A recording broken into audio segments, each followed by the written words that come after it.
Good afternoon. Thank you for joining us this afternoon. We're joined with Mr. Ben Jealous. Mr. Jen Bellis? Yes. Mr. Ben Jealous, the former national president for the NAACP and also a Democratic candidate for governor in the state of Maryland. My name is Shannon Coleman Siciliano. I serve as co-executive director here at Strong Schools Maryland. And Strong Schools Maryland, we're a 501c3 organization. We do not support any particular candidate or party. What we do believe is that the candidate strongest in education and in support of the Kirwan recommendations will win the election for governor. So thank you so much for joining us. Thank you. It's good to be here. This afternoon.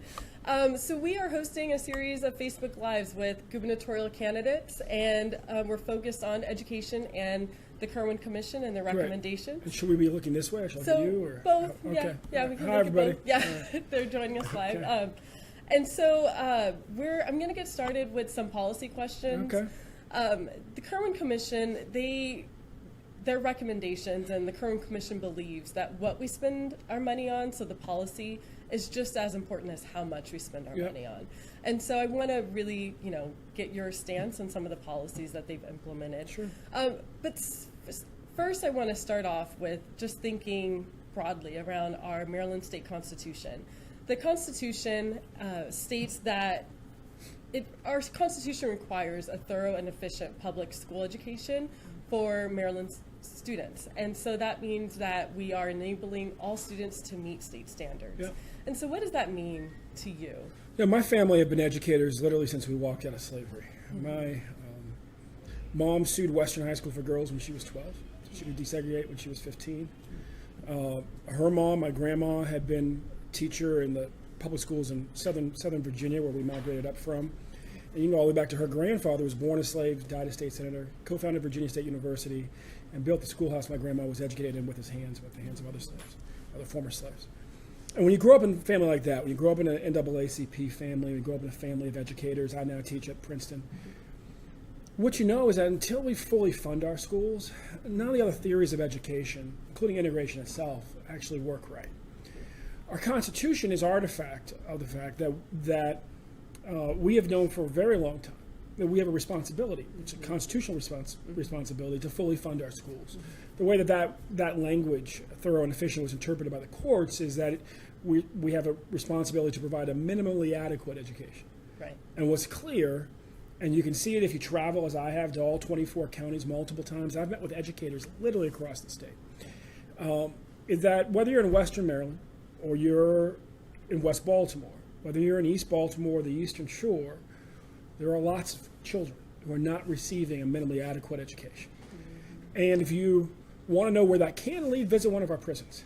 Mm-hmm. We don't just have the most incarcerated black and brown people on the planet, we also have the most incarcerated white people on the planet.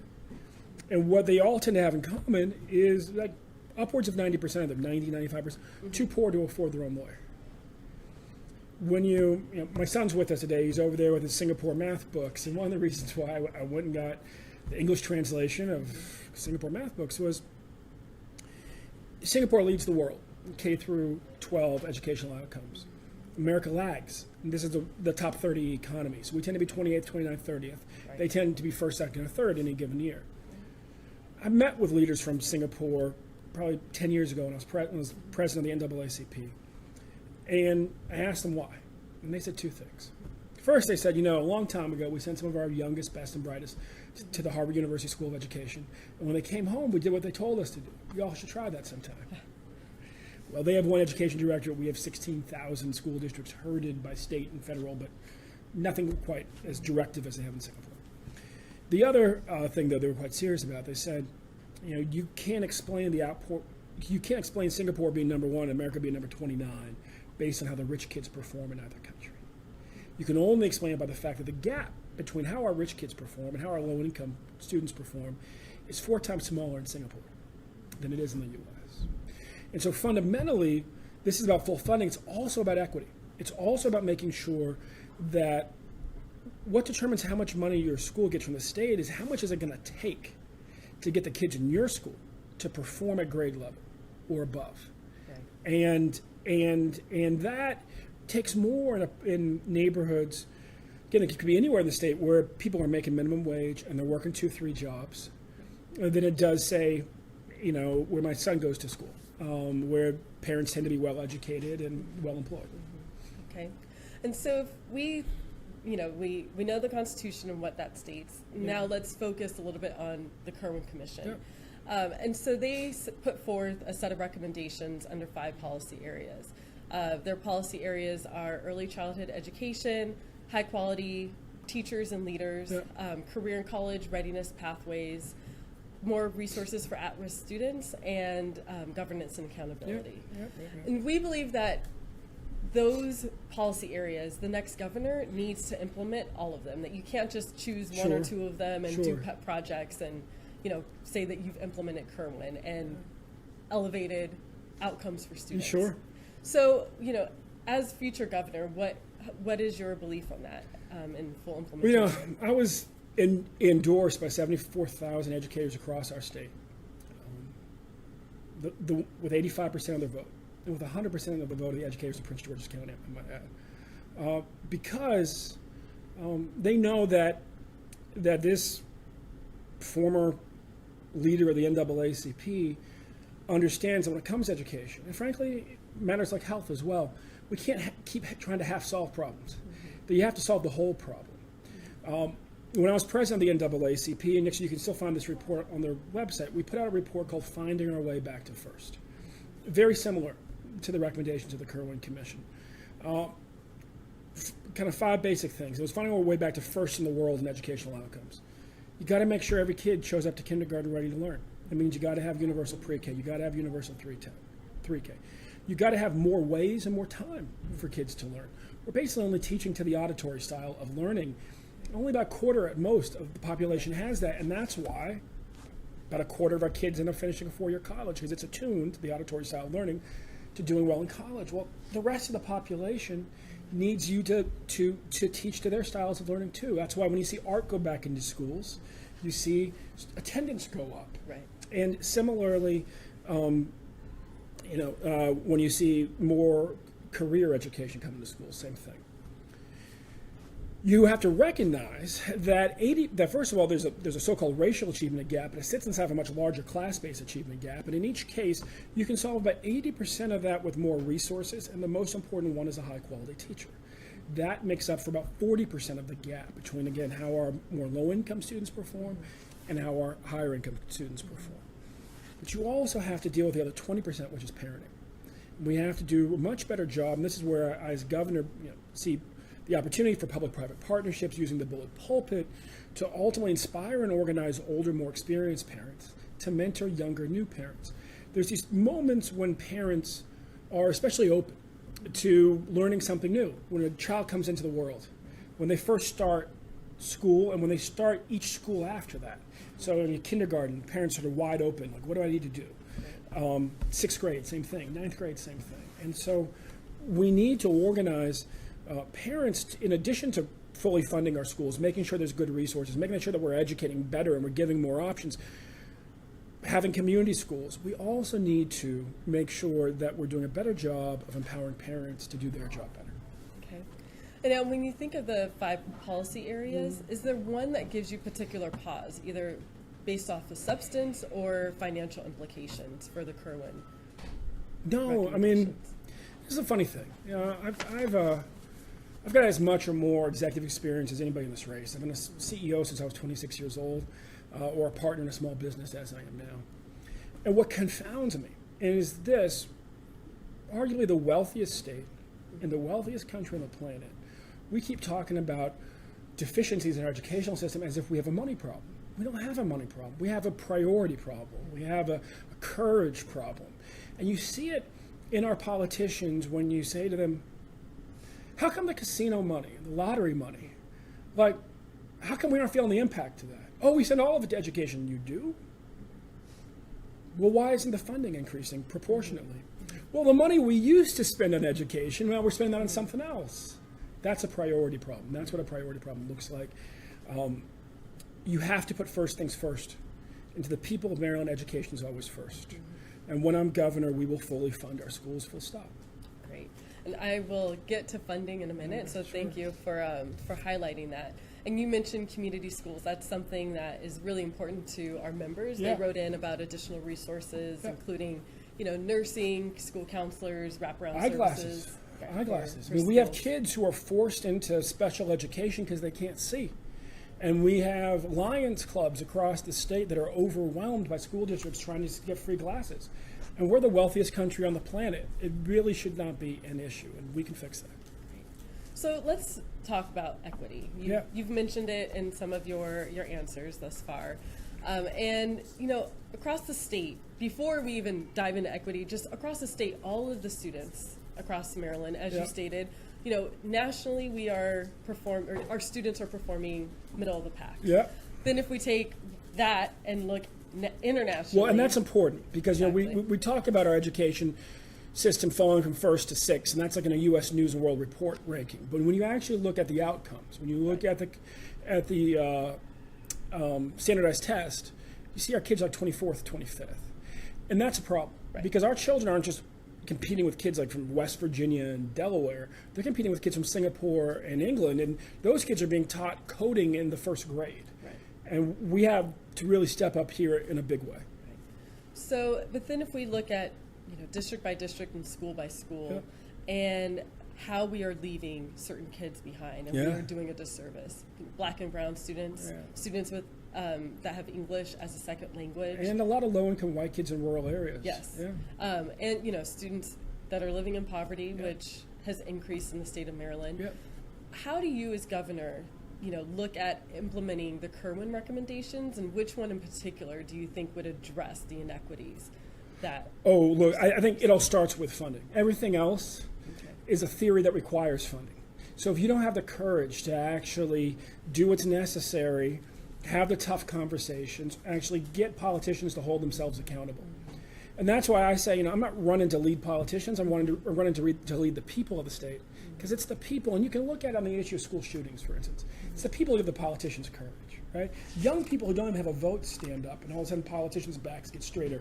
And when they've been, giving in to the NRA for generations, and so full funding. Everything else is just a mandate without resources until you fully fund our schools. And that means making sure that casino money and the lottery money actually is used in the way the voters were promised it would be used. So what is it that the people can do around issues in equity to ensure that our legislators are ready to put forth the money for equity? And We got to show up at the meetings and talk to folks and organize. Power is fundamentally about organized money, organized people. But in a democracy, organized people has the final word.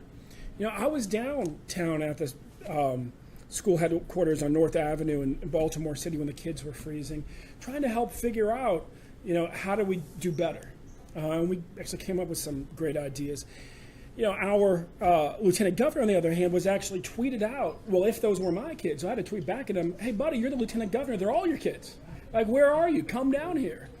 And so for me, what I know is that we all have the power to speak up and to make sure and to hold our leaders accountable. I was at a meeting the other night in Baltimore City. Young girl, blonde, hair pulled back in a bun, glasses, very earnest, 7th grader, came with her father to meet me. And he said, I was just planning on coming by myself, but my daughter said, wait, you're going to meet a candidate for governor? I said, and it's his father speaking. I said, yes. She said, well, I have to come with you. And and he said, what? I said, because he needs to understand we don't have enough textbooks. That's how you do it.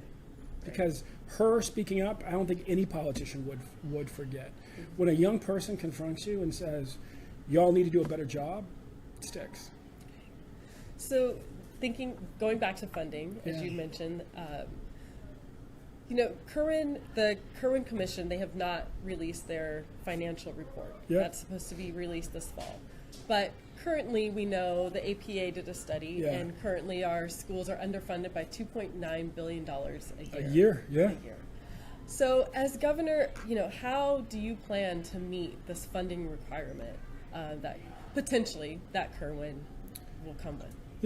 I've been a CEO since I was 26 years old. I haven't met a budget that couldn't be optimized by 5%. Budgets are fundamentally about priorities. If you want to understand what a governor's priorities are, look at his budget. And that's why, as a public school parent, it concerns me that this governor doesn't seem particularly perplexed that already schools have been underfunded by billions and billions of dollars on his watch, because the governor always puts the budget together in our state.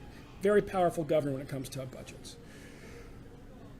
We have to be willing to sit down and rebuild the state budget, starting with the first things. And first things are always education and health. You cover those two things, you have a strong foundation for your state, and your state can prosper. I'm proud to have been endorsed by 74,000 educators across the state because they know I share their commitment to make sure that we don't let our leaders push us towards Oklahoma or West Virginia, where the educators have to rebel, but we govern as Maryland expects you to govern. Make sure those promises are kept on the $800 million that comes from concedos and from lotteries. Gets you a long way, because it's the $2.9 billion, $2 billion at the state level, $900 million is at the local level. Right. So for the state, the goal is to get to $2 billion and then to lead the counties, inspire them to find the other $900 million. Well, that $800 million goes a long way.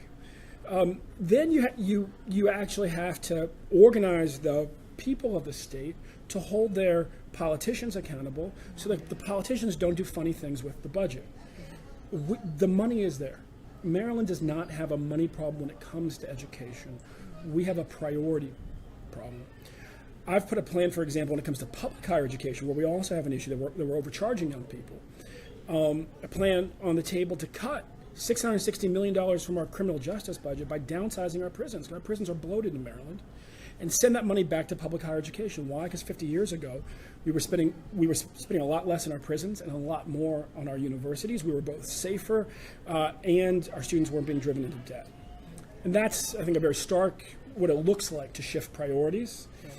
And we will need to do more of that in order to manage the budget so that we can find the $2 billion. And again, it starts with the $800 million that they've been misspending for years. So it might be too early to commit to particular revenues. Yeah. But are there any revenues that you're in favor Look, of or thinking about? I believe in fairness. I believe that it's unfair that hedge fund managers pay a lower effective tax rate than their secretaries.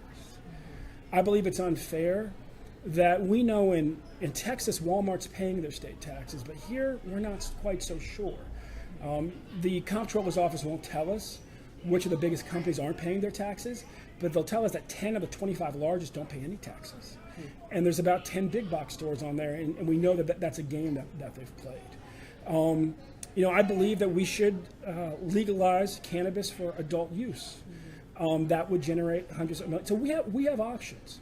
I think options that the overwhelming majority of the people of the state would support, because I know I'm paying my fair taxes and you're paying your fair taxes, and we don't need to be paying any more taxes. But if we're paying taxes, Walmart should. If we're paying taxes, that hedge fund manager should. Okay. Yeah. So accountability, I want to know, how will accountability be different for education for you if you become governor? Maryland we've increased funding for education over the years, and we haven't seen our students achieve at any different levels. And so how would it be different?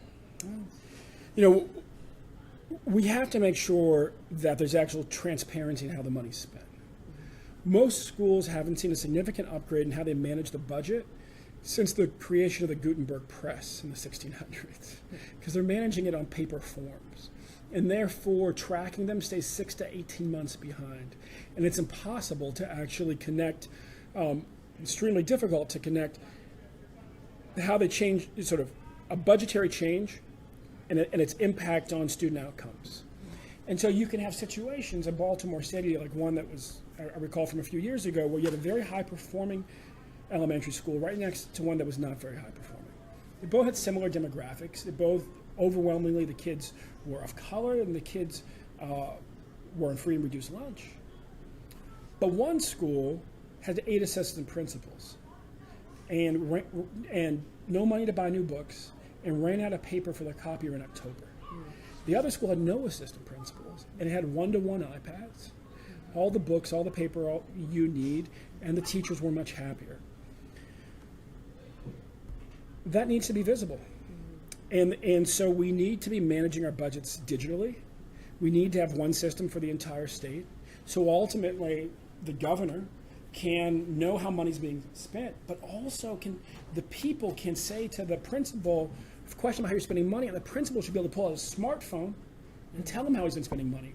And the people should be able to ask, well, what impact is that having on student achievement? And the principal should be able to show them and pull up a chart and say, well, we changed what we're doing over here, and this is what happened over here. And we can do that. Other states are doing it. Some counties in Maryland are doing it, but we all should be doing it. Okay. So I want to close just with more clarity around your vision. Sure. Should you become governor and let's say at the end of your terms, or at the end of your term, after 4 years, what will you be able to specifically look back at and claim as a win for students in Maryland? I intend to serve for 2 terms. Okay. At the end of those 8 years, our schools will have been fully funded for some time. We'll fully fund them before the end of the first term. But then it's about the implementation once they're fully funded. We will have more community schools where we're using the buildings all day long and even into the evening for the students and for their parents, having things like, classes there preparing people for, like job training, for example. We will have a lot more career education. We would have made our community colleges free and be pushing more dual credit courses into our high schools so young people in the high school can be training to become a nurse or in an apprenticeship program to become a teacher or a first responder or with the building trades. We'll be retaining more of our students as a result because we'll be teaching to different learning styles. Schools will be fully funded and they'll be dynamically connected to the economy.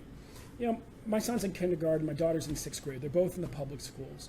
And in between those 2 grades, usually on 3rd grade, young people start to get an idea for what they want to become. Well, those conversations under a jealous administration with students would be more robust because the high schools, we would have gotten beyond the lie that all of you are going to college and that's why you go to high school. Say, high school is here to prepare you for a great career. And so we would be having conversations about being a plumber or a programmer or a nurse with, or a first responder or a teacher with an understanding that when they get to junior high school, there'll be ways to prepare them for each of those. And when they get to high school, they'll all be preparing for their career. And for many of them, the next step will be college. And for many of them, the next step will be an apprenticeship program. But for all of them, there'll be a greater confidence. It's easy in Maryland to feel like there's a greater confidence that they'll be able to support a family. And it's easy in Maryland to feel like there's a shortage of good jobs for our kids. And then you look around the state and you realize, wow, there's all those people who moved here from everywhere for good jobs. And you say, no. Apparently there's a shortage of our young people that we've trained for the good jobs that we have. I'll give you an example, just about construction management. Constant demand in Maryland's economy for 3,000 new construction managers. Our public university system prepares about 24. That shouldn't be possible. We should be producing at least 2,000 of them in Maryland, if not all 3,000, and that should be linked up to programs in high school. And we should be having conversations with young girls and young boys about construction management, knowing that it's a key need in our state that we're under-preparing people for, and it's something that leads to a 6-figure career pretty quickly. That's fundamentally, I want to make sure that our public education system becomes the fattest pipeline into every industry in our state, and that every young person comes out of high school ready for a career. For many of those, that'll be college. For many of those, that'll be an actual trade apprenticeship program. Okay. And finally, is there anything that you want our Strong Schools Maryland community or those tuning in to know? Look, I would say to you is this: if you want to make Donald Trump's blood pressure go up, send a civil rights leader to be your next governor. And if you want to make sure that we move forward fast on education, do the same thing. I've built movements my entire life to pull people together to get things done that other folks thought were impossible. That's why I was named Mayor Lender of the Year by the Baltimore Sun. I was the Baltimore Sun's Person of the Year because in 1 year I led the successful efforts to abolish the death penalty. I led the successful effort to pass marriage equality. I back up. That's why in 1 year I led the successful effort to abolish the death penalty. I co-chaired the successful effort to pass the DREAM Act, and I helped with the effort to pass marriage equality by putting organizers on the ground to make sure that we won on the ballot. And so we can, as a state, come together to move our schools forward, our families forward, our kids forward. But we have to have a governor who's skilled in pulling people together. Thank you, and God bless. Thank you so much for Thank joining you. us. Thank you for tuning in. If you would like any more information on Strong Schools Maryland, I invite you to visit our website at www.strongschoolsmaryland.org. And thank you once again. Thank you. Real pleasure. Great.